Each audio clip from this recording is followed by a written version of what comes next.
Welcome to the Badaboom podcast. On today's episode, we talk with Joe Corallo about the first issue of Dahlia in the Dark, which is out now. Listen in to hear our thoughts. Hey, what's up, Joe? Oh, just excited for Dahlia in the Dark, #1, coming out. I guess when people hear this last week.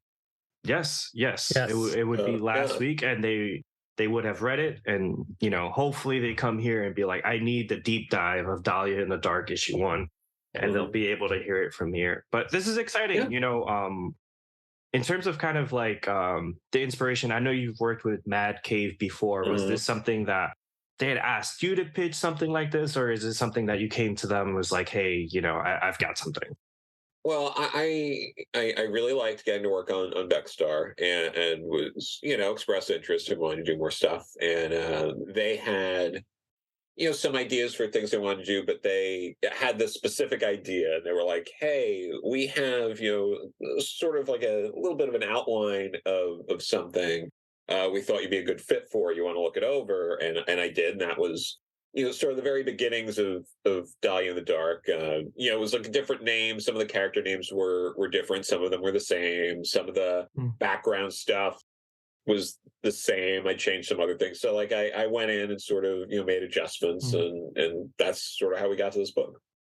That's awesome. And what I liked about like reading it and stuff, like even though it's not something completely like you've never seen before, where you have this like realistic take on these fairy tales, but you definitely kind of get a sense of who these characters are, like the stakes, like Dahlia, like obviously he has his daughter, but also even though it's that first issue, you get hints to like what's going on and what the world is like. In terms of like what you added to that outline, like what was there and kind of what did you want to bring to it, like in terms of like your own spin on it? Well, I mean, the thing I wanted to bring in, which is similar to what I did with Beckstar, was give it that sort of emotional core.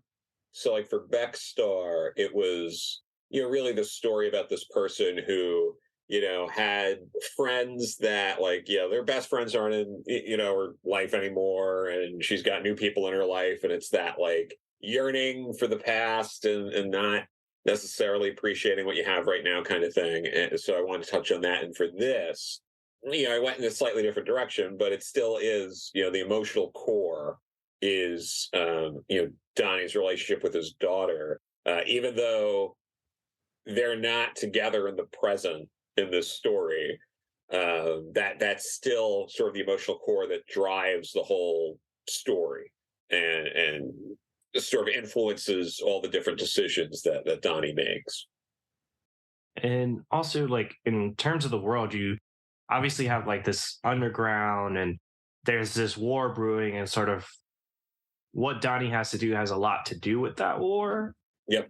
So in terms of like what we'll see unfold with the world, like what's it like to kind of create that? Because I think it's very fun to play in that. And I think we all in our heads like always think like, oh, what was it? If this was real, this would look like this and stuff. Yeah. So what was it like kind of like building that out and kind of seeing what those relationships would be like between fairies, between werewolves, and all the other characters in it? Yeah, honestly, it's a lot of fun. I took a lot from some different writing advice over the years. Like there's this I don't know if it's still in print or not, but there was this very thin sort of book from like Alan Moore on like how to write comics from years ago, and in it the one thing from it that I've always kept in mind is you should know everything that's going on in your book, even if the readers don't. Like you should know how like this character takes their coffee, and that because that informs you on how to write those characters. So you never have to have it explained, but knowing those kind of things, it just informs, it makes the characters more richer, I think. So a lot of what gets explored in here, we don't flesh out to the fullest extent. Like you're aware of werewolves, things like that. The fae and like the fairies, like they definitely get fleshed out more. But even then, it's still all through the lens of Donnie and a handful of other characters. So it was a lot of fun sort of building these things and creating them and not beating people over the head with it, if that makes sense. I didn't want to, I never wanted to stop the story to explain too much about this. I think we do one page in the first issue that's sort of like, oh, these are the other things that happen in, some of the other creatures and things like that. But just keep the story going and really working to not lose sight of this being, Donnie's story and title relationship of his daughter.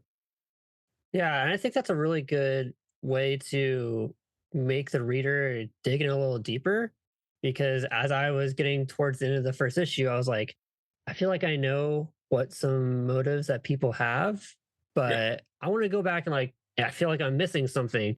So now when the second issue comes out, I'll be digging even deeper because I have a sense of where some things are going and I might be Mhm. totally wrong. So it will be interesting to see how that plays out. But Mhm. I really liked in aspects of like the world you're building, how you've incorporated some little things on, yes, this is a modern story. Like we see some skyscrapers and there's a modern ship. But the thing that I was like, oh, this is definitely happening in modern times is that panel with the WhatsApp. I was like, Yeah. yes, this is happening in post 2020 for sure. Yeah. No, for sure. And I tried to incorporate some little uh things that, again, it's like it's there for people to pick up on. If they do, they do. If they don't, it doesn't. I don't think it takes away from the story. Like in Ollie's office, behind him is the painting of the Fall of Icarus. It's a very famous painting. So, the idea being that if you recognize that, you realize like, oh, Ollie is like insanely wealthy to just have in his office on display a piece that should be in a museum. Like that kind of thing. So yeah, it was fun adding little things like that too. Yeah, and that's a cool little visual part of it because I think later on he tells one of the characters like the job of the fairies and the werewolves and everyone is to make sure the humans don't fly too close to the sun. Yeah. So I thought I'm now realizing that's the painting. I'm like, man, that's a really good literary tool to just throw in there and I hope we see some more stuff like that as well too Mhm. and the future issues. I think so. I hope so. So And it's easy to get trapped with that stuff. Sometimes when you read books that are set in these type of worlds, it's very exciting. The premise, the pitch always sounds great. It's like, what if we had Mhm. a noir set in this world, and then you read them sometimes and it's clear like they're more interested in the world than the characters. Yeah. And you're like, the whole time you're reading it, you're like, man, if only if only I cared about like what was going on with these people. And I think it's really good to focus on that emotional center because Mhm. funny enough, as me and Troy were preparing, he had brought up Bright and I was like, let's not Uh-huh. insult Joe. Uh-huh. Because that's one of those movies where you're like you love sort of the visuals and the world, but like I Mhm. couldn't tell you what anyone's motivation in that movie was. It was like Sure. very much like, hey, I'm more excited about these orcs and fairies being in modern day LA versus like, hey, like people have to enjoy this and kind Yeah. of be Yeah. along for the ride. Um, Yeah, you know, no, it is tough, tackling these sort of things because you'll also see stories like this too, where you you're trying to build out a world, but you end up spending so much time exposition dumping through the whole first issue or the first half of your movie or the yeah. pilot of your show that it's hard to get people to come back or I mean it's too easy to like write something like this and just have people talking for page after page of like, oh man, you remember that like big event that of course we all remember and it's weird that we're talking about it like you might not know. Yeah. It's like I mean sometimes it comes off like you're having characters having a conversation being like, oh man, remember World War II? That was crazy. But what really did happen, and like having it's like you're that stuff gets it's difficult, but then it's like, well, how do I explain this to the audience? Do I do captions? Do I do this? I always lean towards explain as little as possible, because if you explain as little as possible, there's less of a chance that you'll mess up explaining it. So that also helps. Yeah. That also opens things up, I feel like, for us to argue and talk about, where Sure. like if something happens, we're like, but that's not the rule for werewolves or something. And then we're like, well, Yeah. what he doesn't say what his rules are. And Yeah. then you get people online talking back and forth about, well, what is his rule? We got to keep reading to see how things actually play out. And it just leaves the imagination open for so many possible things and for people to want to dive back in. Yeah. No, for sure. And I think that's important. I think it's important for people to feel like engaged and want to talk about, a piece of fiction or something they're enjoying. That engagement, I think, really helps. It helps, make the book, I think, more enjoyable overall. It kind of elevates it when people are able to, have those kind of different, conversations about, or get a level of joy or interest that goes beyond shutting the last page and tossing it away and reading the next comic or something like that. So Yeah. And when you do those exposition dumps, you're really establishing like rules. And it makes it yeah, hard for anyone to put themselves within that box because they're like, well, if this happened, you're almost like solving math versus like enjoying a story. You're like, hey, like if this is supposed to happen, that's the thing. Like, even in sort of like superhero comics, when people establish like power levels and all those things, you end up arguing about that versus like, hey, like, did this person go anywhere, like character wise? Did they learn anything, yeah, or like who are they? But you do that really well, and I think yeah, what's great about this first issue, I think it sets that up while also kind of leaving us with a very interesting cliffhanger. And I didn't quite expect that in terms of like the cargo they're delivering. I was yeah, like, oh, maybe it's like a bomb. It looks mhm, like a bomb. yeah, Maybe it's like they're being sent on a suicide mission or something. mhm. And you see something really really crazy, and kind of I think it really sets off the events of the next issues. So like with the series, like how many issues you have planned out? Is it something that could go past the initial arc? This is going to be 6 issues. That's going to tell this story. Depending on how things go, we could always do more. I think the way Mad Cave used a lot of this stuff, like similar to like something like Nottingham. Like Mm. Nottingham was very successful, and that was through word of mouth. Was able to build an audience, and they kept going. So something similar happens here. We could end up doing more. It might be fun to explore other elements of the world. Like a different part of the country, maybe even a different part of the world. Spending more time with, maybe the Fae or other mythical creatures rather than, being, human focused story. Like there's different things you could do with it. So, I'm certainly open to that kind of stuff depending on where things go. For me, I think it's fun because I'm not the type to kind of dive into like fantasy. I always kind of need that like this kind of thing to jump into it. Like for example, Sure. I've never really read like Fables, but Wolf Among Us, the game based on Fables, is like my favorite game of all time. Okay. I love sort of the way you're able to present these things naturalistically, where it doesn't feel like, again, it's just like I'm watching people live their lives. It's not Yeah. like, hey, this is this hyper real or anything. It's like, hey, this guy, he has a daughter. He's caught in a weird spot. It seemed like he was up before. Now he's kind of like, he's a delivery guy, basically. Yeah. But also in the following issues, like where do we see Donnie go, and sort of like, do we learn more about his past going forward? Yeah, I like to incorporate, and this is similar to what I did in Bexar as well, but I try to incorporate like flashbacks and things like that, because rather than do an exposition dump, I would rather like take a little vignette of a scene from the past to help put things in perspective. So we will see more of that. We will see, flashbacks that show us more about how things went the way they did, how Donnie, lost his daughter in terms of his daughter not being in his life anymore and being somewhere else. And, so that stuff gets revealed over the course of the story. We see him, continue to travel with, the package and, run-ins with, other characters as well. Well, I'm super excited because it is always good, as I said, to experience something new in terms of like a world and characters. And you definitely set something up where I'll be coming back.